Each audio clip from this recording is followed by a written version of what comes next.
c'est faux archi-faux. Ils ont un musicien, mon côté, pour combattant. Et puis, nous avons le makile, au tangue, aux alana, moutou a fali. Moutou a voix azala niyama. Aza humain. Donc, ceux qui ont besoin de makile tanga. Makile tanga, hein? Oui. Ben oui, tanga. Bombi a déjà dit que Borobi ça désordre pour nous les alatés. Mais tant que nous avons des désordres ça, Mbila Roya pour calmer des ordres, nous les obéta, alors calmer na été que non pour nous l'été. Mbila ko kitana ye, mais Mbila ko katandu l'été. Nous les obéta, Mbila Roya va disperser Batou, ayaga chakimia. Entre-temps Batou, va kotaki déjà entre-temps, tant que Mbila Roya kiti muto na bien na osani. Ah ouais, au côté. Tout le monde qui hérité ou tapé encourager frère naïe vie à la guerre ezala qui autorité na fali parce que bato kota batika moi qui dit ben batika la qui dit ba bongo ngai lengi na nga meza na mona neti masana nga imani masana nga mbasi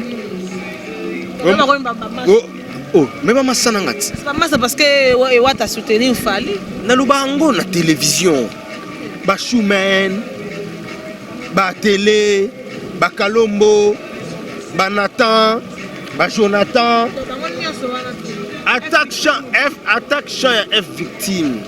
Ce sont mes frères, mes amis.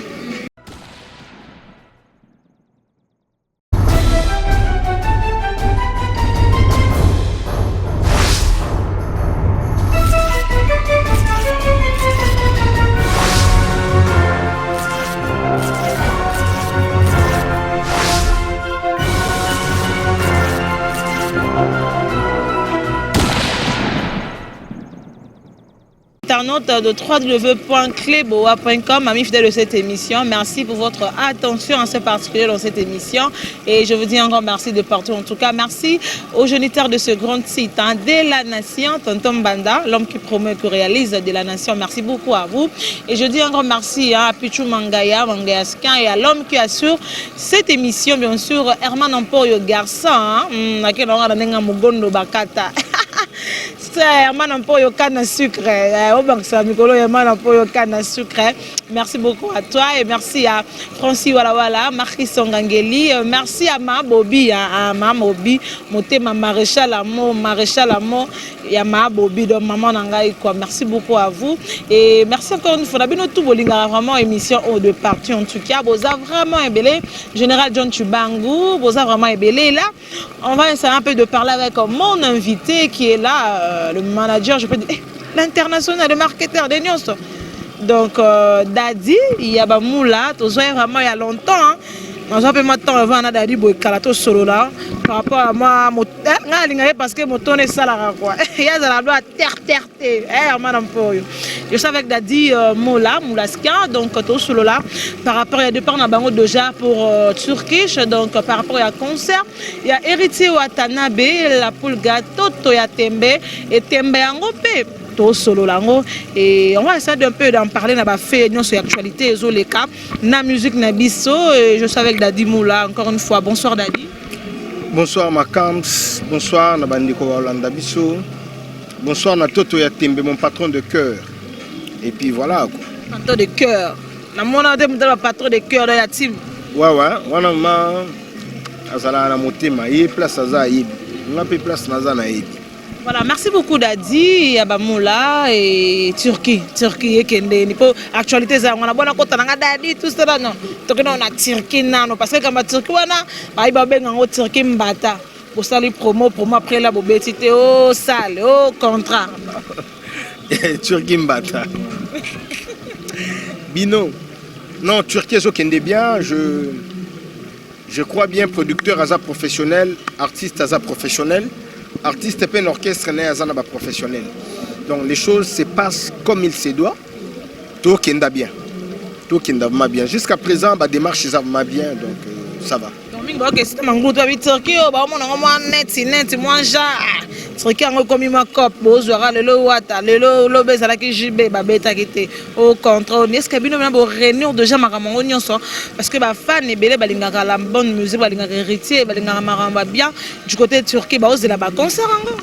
ngama bato bazela ngama bato bazela babongongo bazozela mannequin noir azozela donc toi mana bato bazozela vraiment babukaka bazozela donc biso maso tali organisation na biso ezokenda bien biso on ne peut pas faire allusion comme papa chéri abetaki te biso peto betati comme papa chéri abetaki biso peto betati chacun sa chance chaque orchestre chaque entreprise a na façon na bango ba négociaka contrat na bango donc biso ndenge to négociaka en tout cas tobeta na biso et likamanga na lobi chacun azana makamne batna batana makamna bango et si tozongi lisusu en arrière na concert hérité Watanabe na Olympia na bezalaki déjà c'est bon et beaucoup même jour je bosali ba balance tout ça là mais à la fin sabotage et ça là concert et ça là sabotage ezalaki pour mesure wana ya kotumba mituka mesure wana ezalaki prise te surtout eba ke kotumba mituka kozala on allait faire le nécessaire pour que l'État français a empêché yango mais que cela ne tienne à part yango ba projet na biso tout esimba nango ba concert tout okindara tout komi to betaka na biso donc moi je peux dire que concert à 100% esimba ki nango parce que déjà orchestre comment il na poto hein Fabrice Bukaka yo ebit orchestre comment il na mikili orchestre to répétaki orchestre tout ça là qui balance mais to betaki ndete na dernière minute mais à part cela biso esimba nango t'inquiète. Ça pourrait aussi être le cas pour l'artiste qui se prépare déjà très bien et il est déjà avec ses poulains à l'Europe au bazo préparé Core Arena oui à Core Arena pardon ils allaient place aperçu au bazo bêta et pas Zénith au bazo bêta Fally Ipupa na ba orchestre naé ba musicien est déjà bazo préparé déjà conséquent pour un concert mais déjà na ba réseau na marambe belé ba ba rolinga concert wana té que cela n'éteint pas que bon on peut pas aller un peu te bango ba victime te du Cap la merveille déjà je ba mesure tout concert et obeta nango so tali raison o ba boyela ka concert et beta maté au mona que za raison moko za fondé te raison ezala ni mula kala ezalaka non ba beta te ba musicien il faut ba yembela ba politicien te ba musicien il faut ba prendre vraiment en charge ya mboka ba musicien il faut boy moi je trouve que c'est un peu de raison un peu bongo o ba yaka ba sentara ba na biso na landa c'est les ino ba sentara ba balinga ba na biso ba sentara ba na biso c'est les ino yo zala musicien na Kinshasa avant ba musicien ba ya mikili avant bino bokende ba poto to mona na bato ba utaka poto ba yaka kin na bato ba utaka kin ba kenda poto ba nani ba sakana na bana ba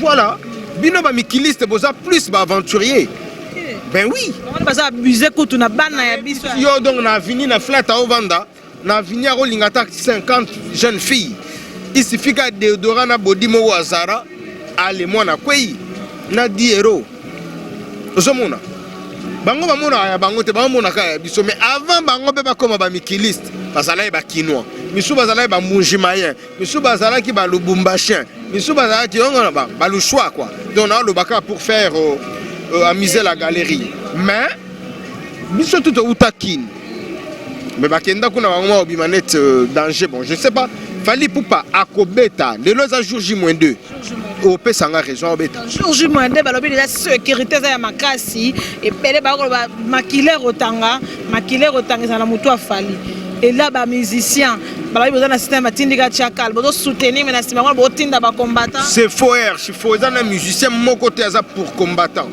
et puis mutu alo ba ke makile rotanga ozala na mutu afali mutu na voix azala niama aza humain parce que qu'est-ce qu'il fallait avoir fallait choisir sa date c'est Robert Ndoulé bino nde boye ko provoquer ceux qui makile tangi ba poursuivre bino choisir un moment et senga ki nano tata ke bango ba 4 mesures wana te et aza na droit te bango baza banani question faut tout na ba voilà nazo tuna na bango baza batu ba batu fallait aza mutu bango pe ba batu bato ba na besoin Ndoulé baza pe batu ba congolais donc ceux qui va na besoin makile tanga nango hein oui ben oui tanga pas de chapeau riba fait 4 ans choix ezate bino bolingi ba o balingi te incompréhension egokota tango incompréhension egokota nini ego régner violence ceux qui violence est régner mbila roya kokata makambo po mbila déjà yebi que bokobimisa désordre po ndule ezala te mais ntango akomonaka désordre eza mbila roya po akalme désordre kuna ndule ezobeta akalme na ye te keno po bakata ndule te. Mbila, basi ba mesure de précaution pour concert ils là déjà au rendez-vous mais basi au balingara la bonne musique parce que tous la catégorie il y a bateau ba c'est pas ba rumba congolais tout le monde a du côté na bino bewata il y a sûrement basi balingara mingi héritier na voix na wana et koto fali c'est la même chose est-ce que to bazo ka menace wana marambo wana ne somo te biso ba maman otoyaka longo ko accompagner ba artiste to za lampe na moi te moi aux alate obi ke biso to vanda na kinto ebani bato a milliers bato ba lela randule toye banaka OK toye ba oh point faible neza boy donc kuna pe ba yebani ko banga noter chimvundu e robima nango mbila ko kitana ye mais mbila ko kata ndule te ndule ko beta mbila oyaka po disperser batu ayaka cha kimia entre temps batu bakotaki déjà entre temps tango mbila oya kiti mutu na biera ya osani oya okota. Alors, les Nabino et Zanini, tant bon, on a déjà fallu, déjà bientôt, de vendredi, quand on a respecté la danse, la contrôle, tout ça là. Et tant que nous artistes, et puis un groupe, parce que tout le monde qui a hérité, on a tapé, encourager frère Naïf, il y a une guerre, ça là qui a hérité, on a fallu. Parce que tout le monde moi qui dit, ben. Batikala qui dit, bon, on a l'engi nanga meza na mona neti masananga imani masananga mbasi. Oh, mais maman sanangati. C'est parce que Ewa t'a soutenu Fali. Na lubango na télévision. Ba Choumen, ba télé, ba Kalombo, ba Nathan, ba Jonathan. Attaque champ F victime. Ce sont mes frères, mes amis. Ba viennent en pe baza. Nous sommes là. Ba Zagalo ba na sima ba di ba dieta wana viennent en là. Nana boduga tata mwasi ya bana mwasi ya edi badiata donc ndule za nango ndule bavie nanga baza kuna bavie nanga bazapatero Jino Liaki baza donc bango tout ngazala na rankina mutu déranger binote hein bino bena rataki olingana na répondre donc so na moni fali na accord arena na wana na mona tellement qu'il fallait que liboso ba masananga ba na sima na mi monanga comme si wata liboso nga na sima donc sentiment nga yango wana nobina et concert na mais ezala pe ba live ezala ba direct ko to pe dadi mona to kenanga ndenga ya kana secret bon mais voilà mokile monanga yuma mokile monanga zoba passe alors on se comprend maintenant Nabiba. Ozo monanga blaguete. To pas ba lengi te po concert na vendredi. Fali pour ba koki ko échouer. Na rumba c'est un professionnel à échouer te. Vous comprenez? Maman ba papa ba o manquer concert ba na besoin concert wana po niveau ya chilling e rolera. Ndule wana na ebisio masananga Blaise Ngoma Mpongo agozala check fou agozala maître du piron agozala pas solide wa taper ba kota ndule. Dango na tangelo ti ba kozala. La guerre na biso une guerre loyale, une concurrence loyale, reste la concurrence loyale. C'est un conseil les qui n'ont fongwa mi to zongeli ba wana kutu ekozanga te wana ekozanga nango te mais ndule ebeta ma c'est ça notre souci souci primordial na biso za ndule ebeta comme eza fali mutazo beta fali ebeta et place wana eza polémique te dadi moi tout le monde na ba réseau ba loba bon ça il fallait bêter déjà c'est bon parce qu'il est le king numéro 1 abandi ko fongola nzela Moïse ko to wana ndepezo pesa moi ba tout le monde sima. Oh. Bon, est-ce que y était mutazo fungola? Est-ce que y était mutafungoli? Yet. Alors, est-ce que l'eau polémique est on a deux à la makelele? Babenga fali nani? King, fali poupa de king. Motona tembe. Asuki si tembe. Te natikala on n'a jamais qui mutasuki si tembe te motona tembe nde Goga. L'homme le plus compliqué du monde. Goga. Goga na tembe, mais tembe doga fali poupa motona tembe. Te motona tembe zalaka Goga. Voilà. Mais on a Totori na Toto ya. Toto ya tembe, Totori na l'homme le plus compliqué du monde, mon patron de cœur. On les a Goga. Voilà. Fali poupa ça fait 10 ans que beta tsunami qu'il était hier mutaro beta. Est-ce que ce que tu as dit musique est ça polémique? C'est pas une polémique. Les gens oh yoba linga o même contexte ça on a polémique, je suis désolé en tout cas. Je profite pour souhaiter un très joyeux anniversaire à mon frère. Masalanga ya kala kala. Poubelle ya bilamba na kata Turquie. Ya kata Turquie. Bogali bongongo. Bogali bongongo donc poubelle ya elamba. Na ebisi yoke. Na ebisi poubelle ya bilamba donc ya zatana ba 5 boutiques na kati ya talaka noir congolais ça la fierté na biso na Turquie.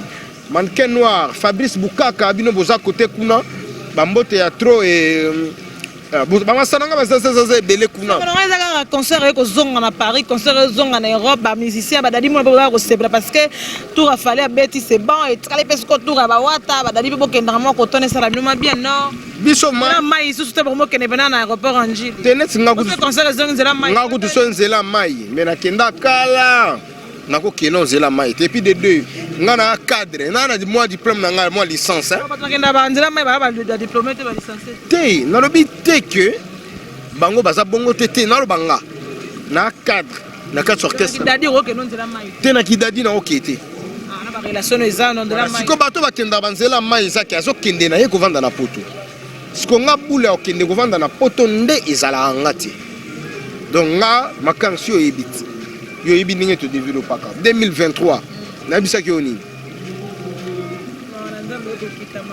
na 2023 donc il faut to tchalibaya il faut voilà na assemblée provinciale on a tous na mo maelo tout ça non dadi mo na ba vandi bina ba feste no na pende ça respecter na ngona ce que comme respecter les sous donc mutu eza nzela mai oui na bato akendaka na ngo kovanda na mikili ko kena nzela mai mais na biso oyo soki bandu les bandits to kokenda to kosonga moi côté mati et puis déjà bamboka déjà na kendaka côté déjà matana ngo tikala kaka na kende Schengen nango pe déjà ko fonga mais ça la bino bien olobi le monde a dit lobi que mon tête no et ça la ramneuse la moi bien il faut moi assembler wana mais to moni ba guerre mo résolé ka wana musaka démarrage fort na porter parole et dadi au répliquer pouvoir yendo répliquer bon nana attention à olobi na mambo te suis désolé et nako sala pe guerre na été azam kolo nanga guerre na eza manque ya respect côté nanga mais na silika ki po asala ki émission a minimiser ki biso ba porte-parole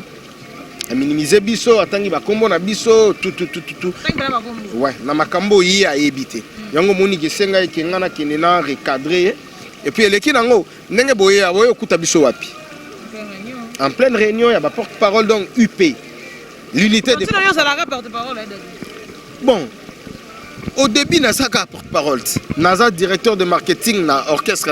Mais quand je passe à la télé, je n'exerce pas travail à directeur de marketing. Donc, je suis porte-parole. Voilà. Donc, là, tu as répliqué par rapport à ma propos. Il y a mon propos. Je dire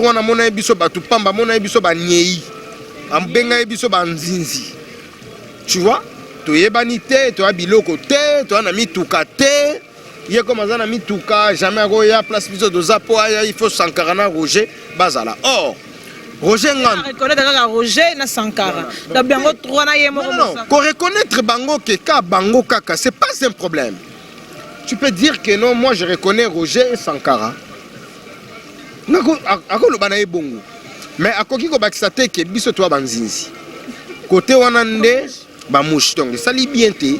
Toi bilo côté tout yango na linga na zongi ça na faire comprendre que moi na mukia beta munda akolo pe babina donc UP oyo nanga déjà to sangana boyo Sanka Roger Ngando sala na biso lundi assista ki biso voilà donc asala na biso lundi assister biso moni ndenge ekende apesinga mbota bisinga dadi courage vas-y et Simba Sankara soki aya quitté parce que azala ki prouver perdre qui cousin nae ba kundi kutulelo vraiment ngana utaki voilà donc ndé a suis tenté tu vois mais passer à la télé nous minimiser nga et ça là nga bien té puis kotanga kombo na nga petit wana et ça là nga ndé bien et ça là qui non ni pas comme la tina ba moment là qui ba petit tout ça là c'était quoi moi je te pose la question c'était quoi boeli nini c'était ngana ebisa ki chef il y a non chef té netinga chef azate c'est une initiative prise par les amis. Mais qui est le cordon qui a coordonné jusqu'à présent netinga na boya ki na nga poste toloba ki Francis Dibaya azala secrétaire na biso na caissier c'est lui qui détient l'argent, c'est lui qui rédige tout. Mais s'il y a des idées à donner, on donne. Mais parmi nous, les amis savent qu'il y aura toujours un cordon. C'est à eux maintenant de voter un cordon. C'est à nous maintenant de voter un cordon. Ceux qui ont la piroger, ceux qui gardent son plaisir, ceux qui dadi moula, ceux qui penani, toyebi te. Mais na bino, na biso, na bango ba yebi ke mutuni na koki kobima, cordon. Là c'est avec le temps. Maintenant, quand on te fait appel et que tu ne veux pas venir, piroger, oui. Il n'a pas piroger, oui, il n'a pas voulu. Piroger pas boy. Non, piroger tout ça n'a eu. Mosaka, on parle de Mosaka, il n'a pas voulu devenir. Alors bien avant, il y a une fois que Roger Nganduna Sankara. Pour babiso toi bilo côté toi banzinzi toi banyei tout. Ce que tu as simba qui biso. Matraquage à danger. Ce qu'on a na mon que non. Vieux peut-être moi âge et pour ça moi il faut quand même qu'on recadrer. On a recadrer. Alors j'espère bien qu'Ayoki et tout ça là. Il faut Ayokat. Non, biso toi on a besoin. Biso toi baki que mutu azana plus de 50 ans, ndé à quoi déréter.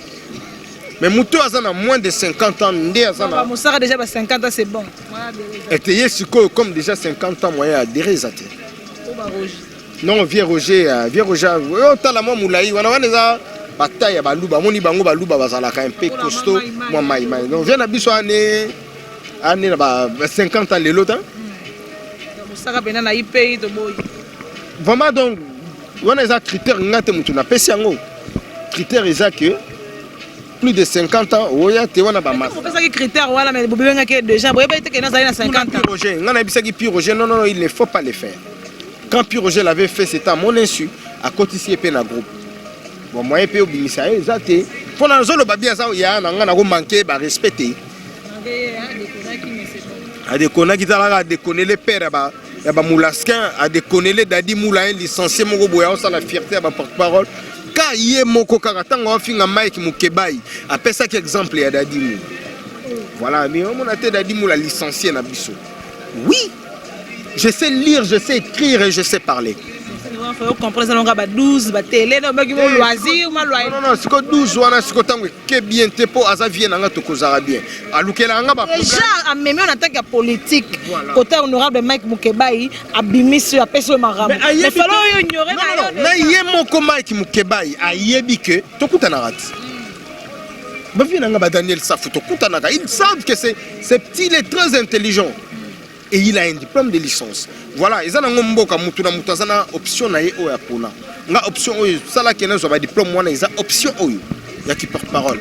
Je ne peux pas ignorer mon option. Mais ce qui est là, ils ont boule ya ko tala pe ko comprendre. Et le ce cop mo yé le dadi mon député ko voter pe ma na ko soutenir des porte-parole parce que on a déjà en 2023 comme on a député. Vouloir ou pas. Derrière Wata et avec l'appui de Wata na célébrité na ngana niveau à Kalamu. Toi na ba mettre CD d'or, médaille d'or, mettre Li. CD médaille d'or. Toi na ba mettre Alamba CD. Alamba ouais Aleki. CD Aleki. Non mon toi na ba mettre Dodi Chungu, toi na ba Disha Mubenga, toi na ba Élysée Ifaka, baza bato ba ko tchanga poa ya danger na Kauka, ba mettre Belé, ba mettre Louis XIV. Ba mettre Zulu. Rappelez-moi temps ya Rolanda ba réseau, ba clash, ndenge zalaga ka groupe la team Wata, ba pena batna bina poto, ba pena ba frère na bina batala kuna ba bundela rappel héritier et ba groupe musupe ba fali, ferre tout ça là et na ceinture na bino ba sali banda, vous rappelez-moi temps ya rotala ba mur na bango, rotala ba.